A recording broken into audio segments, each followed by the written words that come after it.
In the dim shadows of 15th century England, where dynastic struggles drenched both fields and courts in blood, there emerged a figure destined to be sacrificed at the altar of ambition. Lady Margaret Beaufort, scarcely more than a child, was torn from innocence and bound to serve as a pawn in the designs of men far older and far more ruthless than herself. Her life was branded from the beginning by a brutal truth. At the age of 13, she carried within her womb not only the weight of her own survival, but the fragile hopes of a realm divided. Born of a lineage that teetered constantly between glory and ruin, Margaret became a bargaining chip in the ceaseless game of kings and pretenders. Through her frail, unready body, alliances were sealed and the fate of England was wagered. The child she would bear at unimaginable cost would be none other than the seed of a dynasty that would shape the kingdom's destiny, the Tudors. Yet Margaret's story is not merely that of a royal mother. It is the story of a girl forced into womanhood by pain, who endured schemes and losses that would have shattered many, and who transformed herself into a figure of iron will. Through her resilience, she became one of the most decisive architects of England's future. This is the tragic story of Lady Margaret Beaufort, child, mother, and dynastic founder. Welcome to Scroll Historian. Here we unroll the forgotten pages of the past, stories of power, fear, and silence that history tried to hide. If you enjoy journeys into these hidden chapters, I invite you to subscribe, leave a like, and share your thoughts in the comments. Your voice helps keep history alive and ensures these stories reach others who seek to understand the shadows of the past. Now, let us begin. The Child Bride of Power.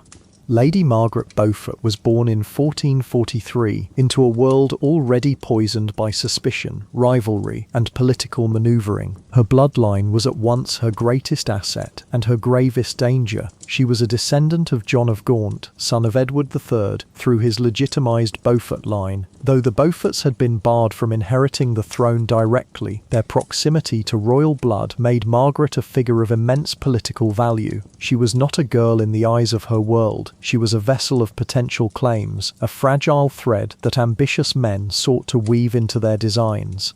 By the time she was scarcely more than a child, her guardians and the noble factions around her had already determined her destiny. Her childhood games were replaced with whispers of alliances, and the small comforts of innocence gave way to the heavy mantle of duty. Margaret's hand in marriage was not hers to offer. It was an instrument of leverage, meant to solidify loyalties and promises in a kingdom spiraling toward conflict.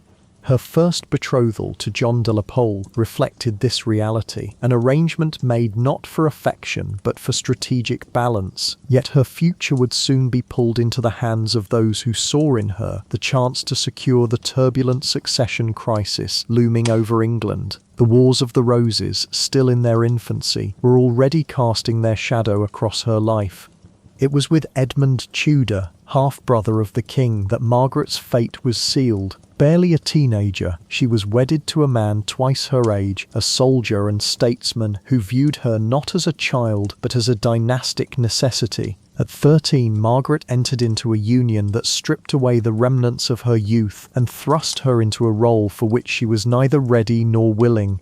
The marriage to Edmund Tudor was less a covenant of companionship than a transaction of survival and ambition. For Edmund, the young Margaret represented a lifeline to legitimacy, a means of anchoring his family more securely to the crown. For Margaret, it was the abrupt end of childhood. In the halls of her new household, she was no longer regarded as a girl in need of protection, but as a bride expected to bear heirs. Only months into their union, the weight of expectation grew heavier. Margaret's body, still delicate and unformed, was forced into the most perilous trial of all, pregnancy. At 13 years old, she carried within her the future of the Tudor claim. The enormity of such a burden was both physical and spiritual. Every step, every gesture, every breath seemed to carry the anxious gaze of those who waited for her to deliver a living symbol of dynastic power.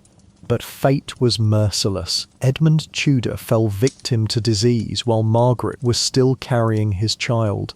Widowed before her 14th birthday, she found herself alone, an orphaned bride, a pregnant child, and a widow in a land teetering on civil war. Her condition left her vulnerable, a piece on the board that others sought to move for their own advantage. Yet through grief and fear she clung to the fragile determination that she must endure, not for herself but for the life she carried. In January of 1457, within the walls of Pembroke Castle, Margaret gave birth to a son. The ordeal nearly destroyed her. The delivery left permanent scars on her health, a reminder of the price exacted upon her young body. But the child survived. He was named Henry. And though few could foresee it then, this fragile infant would grow to become Henry VII, founder of the Tudor dynasty. The tragedy of Margaret's youth thus gave birth to the future King of England, a widow at 14. The halls of Pembroke Castle echoed with both triumph and sorrow after Margaret's perilous delivery. On one hand, the kingdom had gained an heir of Tudor blood, a child who embodied both Lancastrian legitimacy and the hopes of a fragile dynasty. On the other, the cost was written across Margaret's face, the pale complexion of a girl who had nearly died bringing forth life, and the vacant seat of a husband who had perished before ever seeing his son. At only 14 years of age, Margaret Beaufort was both widow and mother, titles that weighed more heavily than any crown. In the months following Edmund Tudor's death, she became the ward of his brother Jasper Tudor, who recognised at once the immense significance of her child. Jasper understood that Henry was not simply a boy, he was a potential claimant to England's fractured throne. Protecting him and by extension his mother became Jasper's central mission. Yet the world surrounding Margaret was anything but secure. The Wars of the Roses were intensifying, a brutal conflict between the houses of Lancaster and York that turned England into a battlefield of divided loyalties. In such a climate, Margaret's position was perilous. Her youth and vulnerability made her an easy target for manipulation, but her son's blood made her indispensable. Every decision she made was shadowed by the knowledge that enemies lurked in every corner, waiting to exploit her or to extinguish Henry's fragile claim before it could blossom. Still, even in her grief and exhaustion, Margaret revealed a resilience that defied her years. She immersed herself in prayer and duty, shaping her resolve through faith and endurance. Though she had been broken physically, her will hardened. She would protect her son, no matter the cost. The story of Lady Margaret Beaufort was shifting, no longer the tale of a child bride sacrificed to ambition, but the beginnings of a woman who, through sheer determination, would carve her family's destiny out of England's chaos. Margaret's widowhood did not grant her freedom, it made her more vulnerable to the designs of others. As a wealthy heiress and the mother of a boy with royal blood, she was considered too valuable to remain unclaimed. Marriages were proposed not to comfort her, but to secure custody of her estates and influence over her infant son. Every suitor represented a potential threat or safeguard for Henry's fragile future. It was under these pressures that Margaret was wed again, this time to Sir Henry Stafford, a man whose loyalties lay cautiously between the rival factions. Unlike Edmund, Stafford was less consumed by dynastic ambition, and though their marriage was more tempered, Margaret remained in an unenviable position. She was still only a teenager, already marked by the scars of childbirth, yet now forced to navigate the dangerous politics of the realm as both mother and wife. Throughout this period, her son Henry remained under the careful protection of Jasper Tudor. Jasper's guardianship proved crucial, for the tides of the Wars of the Roses shifted violently, with Lancaster rising and falling, and York pressing its claim with brutal force. Margaret's world became one of waiting and watching, always fearing that her child would be seized, or worse extinguished as a rival to the throne. The wars raged on, battles like Towton painting the land with the blood of nobles and commoners alike. Margaret, though far from the battlefield, lived in the constant shadow of these conflicts. Each victory or defeat rippled through her life, shaping the precarious fate of her son. In silence, in prayer, and in quiet resilience, she carried the weight of Henry's survival on her slender shoulders. At 14, she was no longer the frightened bride of yesterday. She was becoming the determined mother whose endurance would one day turn her son into a king. Shadows of war. As Margaret moved through her teenage years, England descended deeper into the chaos of civil war. The Wars of the Roses were no longer whispers in the court or skirmishes at the borders. They were thunderous battles that tore through the very heart of the kingdom. Nobles shifted loyalties like pieces on a board, and common men were swept into the slaughter of rival banners. For Margaret, every clash between Lancaster and York carried the possibility of triumph or catastrophe for her son. Jasper Tudor, steadfast in his guardianship of young Henry, became Margaret's greatest ally. He fought on the Lancastrian side, risking his life and his fortune to defend the boy who represented a fragile beacon of hope. Yet Jasper's fortunes rose and fell with the shifting tides of war. When the Lancastrians triumphed, Henry's claims seemed secure. When the Yorkists prevailed, Margaret's fears grew sharp and immediate. At times, Henry's very survival seemed little more than a miracle. Margaret, though not wielding a sword, was engaged in her own battle. She moved carefully through the treacherous politics of the realm, cultivating alliances, offering loyalty where it was prudent, and never ceasing her quiet devotion to her son's safety. In private chambers lit by the glow of candles, she prayed fervently, convinced that divine providence had chosen Henry for a destiny greater than her own suffering. That faith became her armor, shielding her against despair when all else seemed lost. The defeat of the Lancastrians at Towton in 1461 changed everything. York's victory under Edward IV forced Jasper into retreat and placed Henry in grave peril. Margaret's son, not yet 5 years old, now carried the weight of being a hunted heir. For Margaret, the battlefield was no longer distant. It had reached her doorstep, threatening to extinguish her son's life before his story could even begin. The Yorkist triumph at Towton forced Margaret into one of the most precarious chapters of her life. With Edward IV firmly seated upon the throne, those loyal to Lancaster were hunted, imprisoned or slain. Jasper Tudor fled into exile, leaving Margaret and her son exposed to the shifting tides of vengeance. For a young mother, the danger was almost unbearable. Every knock at the door, every whisper of a messenger might mean Henry's capture or death. Yet, in the midst of despair, Margaret revealed the core of her unyielding nature. She pleaded, bargained, and maneuvered, ensuring that her son's existence was not forgotten but protected, even in the shadow of Yorkist dominance. Though her estates were diminished and her influence seemingly fragile, she clung to the belief that her child was destined for greatness. It was not blind hope, it was conviction, forged by suffering and sharpened by survival. Henry's safety came at the cost of distance. He would be sent away, moved from place to place under varying degrees of watch, sometimes more a prisoner than a guest. For Margaret, the pain of separation was a new kind of torment. She had risked her life to bring him into the world, only to see him kept at arm's length. But she accepted the sacrifice, knowing that endurance, not proximity, was her greatest gift to him. In her prayers, she began to see herself not merely as a mother, but as a vessel of divine purpose. If her son's path led to the throne, then her suffering was sanctified. If he faltered, her faith demanded she continue. Margaret Beaufort, still barely more than a girl, was already shaping into the woman history would remember, relentless, pious, and unbreakable in her mission to see her child crowned. A mother's faith.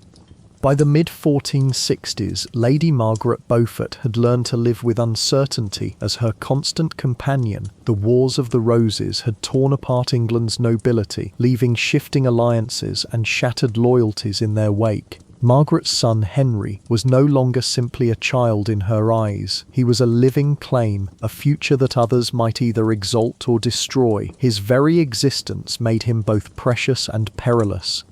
Margaret turned more deeply than ever to her faith. Each dawn began with prayers. Each evening ended in whispered pleas for her son's protection. Her belief in divine providence was not passive, it was an active force that shaped her resolve. She became convinced that Henry's survival, despite all odds, was a sign of God's will. This conviction steeled her against despair and gave her the strength to endure isolation, loss, and political powerlessness. Even as a teenager, Margaret's demeanour astonished those around her. Though slight in stature and often frail in health, her mind burned with an intensity that few could overlook. She spoke with quiet authority, carried herself with dignity, and cloaked her ambition in the language of piety. Where others saw a widow and a fragile mother, she saw herself as chosen, set apart to guard the future King of England. But the Yorkists remained in power, and Edward IV's reign left little room for Lancastrian hope. Margaret lived cautiously, shielding her thoughts, concealing her intentions, and waiting for the moment when fortune might shift once more. Behind her devotion, there was calculation. Behind her prayers, there was strategy. Though still young, Margaret had already mastered the art of survival, and in the shadows of England's turmoil, she was preparing herself for the battles to come.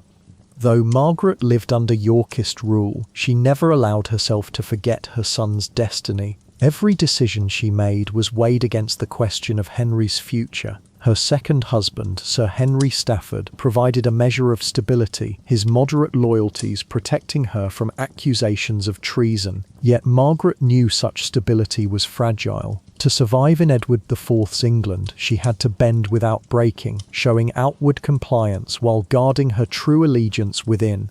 Letters, whispered conversations, and secret meetings became the instruments of her quiet resistance. Though she rarely spoke Henry's name in public, her heart remained fixed on him. Separated from her son, she entrusted Jasper Tudor with much of his care, but distance never weakened her resolve. She followed every rumour of the boy's safety, every whisper of his movements, as if each word were a lifeline. During these years, Margaret began cultivating relationships that would later prove invaluable. She moved carefully through court circles, forging bonds with figures who, though loyal to York in appearance, might one day lend their support to Lancaster, or at least to her son. It was a dangerous game, but Margaret played it with patience and precision. Her faith and her politics became inseparable. To others, she was a pious widow, humble and devout. But beneath her prayers, she was quietly constructing the foundations of Henry's path to the throne. She endured the years of exile and defeat, not as setbacks but as trials, divinely appointed struggles that would test her spirit and in the end glorify her son's destiny. By the end of her adolescence, Margaret was no longer a passive victim of circumstance. She had become a strategist cloaked in humility, a mother whose suffering was transformed into iron resolve. The Wars of the Roses would rage on, but Margaret Beaufort was prepared to play her role with a patience and strength that few could yet perceive. The exiled heir.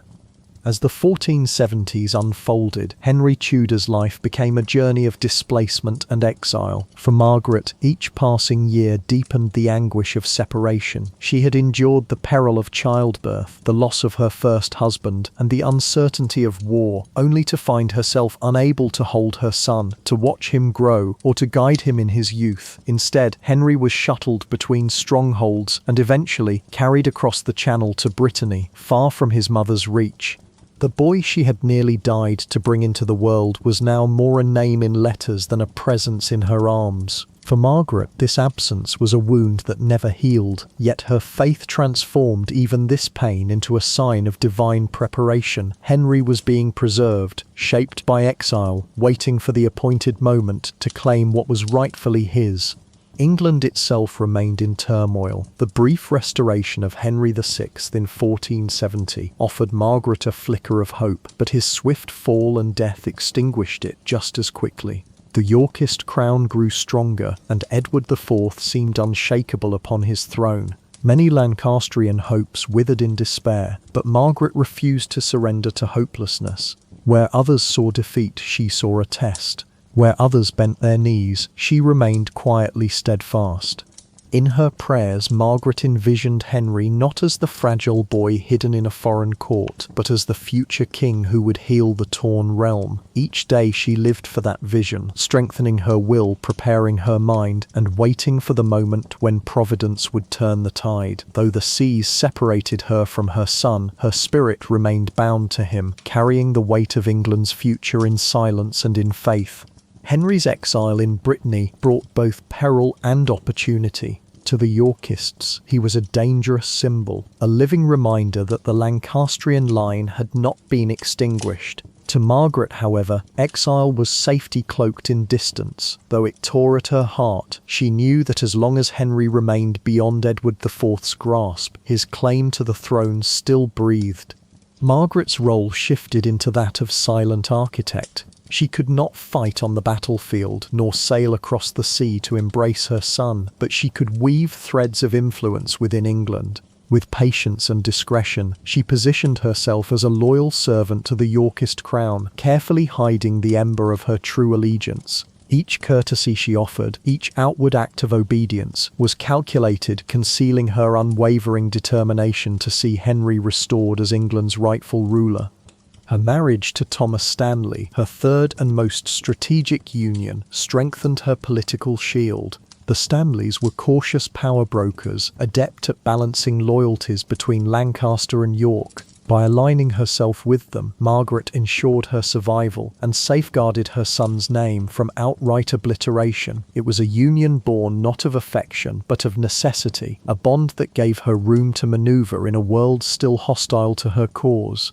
And through all this, Margaret's faith deepened into something almost unshakable. To those who saw only a quiet, pious woman, she appeared harmless, devout, and resigned. Yet beneath the veil of humility, her resolve hardened into steel. She knew her time would come. Henry's exile was not the end of his story, nor hers. It was the waiting place, the silence before the storm. And when the storm broke, she would be ready to guide her son's hand to the crown of England, the Queen-Maker's resolve. By the early 1480s, Margaret Beaufort was no longer merely a mother longing for her son. She had become a strategist with the patience of a saint and the vision of a statesman. Edward IV's reign seemed strong, yet whispers of dissent stirred beneath the polished surface of Yorkist power. Margaret listened carefully, reading the shifting winds of fortune, and quietly planned for the moment when Henry might return. Her household was a quiet mask, a sanctuary of prayer and modesty, but beneath that appearance she cultivated ties with disaffected nobles and cautious allies. Every conversation was measured, every gesture deliberate. She walked the razor's edge of suspicion, cloaking ambition in humility. For Margaret, survival had become an art she practiced for the sake of her absent son. The death of Edward IV in 1483 shattered the fragile stability of Yorkist rule. His young son, Edward V, was swept aside by his uncle Richard, Duke of Gloucester, who crowned himself Richard III. England trembled with uncertainty once more. To Margaret, this upheaval was both peril and promise. Richard was ruthless, but his seizure of the throne sowed discontent among the nobility. For the first time in decades, Margaret saw a true opening for her son's return. She reached out quietly to those who despised Richard's rise, men and women who longed for legitimacy, stability, and a cause to rally behind. To them she whispered the name of Henry Tudor, the exiled heir whose blood carried the legacy of Lancaster and whose marriage to Elizabeth of York could unite the warring houses. Margaret's vision was audacious, to heal England's deepest wound by placing her son upon the throne. In the silent chambers of prayer, she bound her ambitions to the will of God. Her resolve was no longer only maternal, it was political, spiritual, and historical. Margaret Beaufort, once the terrified child bride, now stood poised to become the Queen-Maker of England. Margaret's plans now moved beyond quiet prayers and hidden alliances. She became the beating heart of a conspiracy that reached across England and into Brittany. With careful secrecy, she communicated with her son, urging him to prepare for the day when he would land on English soil, not as an exile, but as a conqueror. Each letter she sent was a lifeline, carrying words of faith and strategy, weaving together hope from across the Channel. At home, she navigated the perilous court of Richard III with flawless composure. Outwardly, she played the role of dutiful subject and devout noblewoman. Inwardly, she was conspiring against the king himself. She moved pieces quietly into place, persuading discontented lords that Henry could be the solution to England's division. Her boldest move was the proposal of uniting Lancaster and York through marriage, Henry to Elizabeth of York, daughter of Edward IV. It was a daring vision that promised not only victory but reconciliation. Richard, suspicious of her loyalties, placed her under close watch, but even confinement could not silence her schemes. From within her household, she continued to send messages, to build bridges, and to inspire belief in her son's destiny. Her faith gave her courage, but her political acumen gave her precision. She knew that England's nobility longed for stability, and she offered them a solution embodied in Henry Tudor. The rebellion of 1483, though crushed, proved that Richard's throne was fragile. Margaret learned from the failure, not despairing, but refining her approach, gathering allies more carefully, waiting for the moment when Henry's return would be met not with resistance, but with desperate welcome. She was no longer a silent widow or grieving mother. She had transformed into a figure of formidable influence. Margaret Beaufort's resolve was unbreakable, her mission unshakable. Her son would be king, and she would see England reborn through him.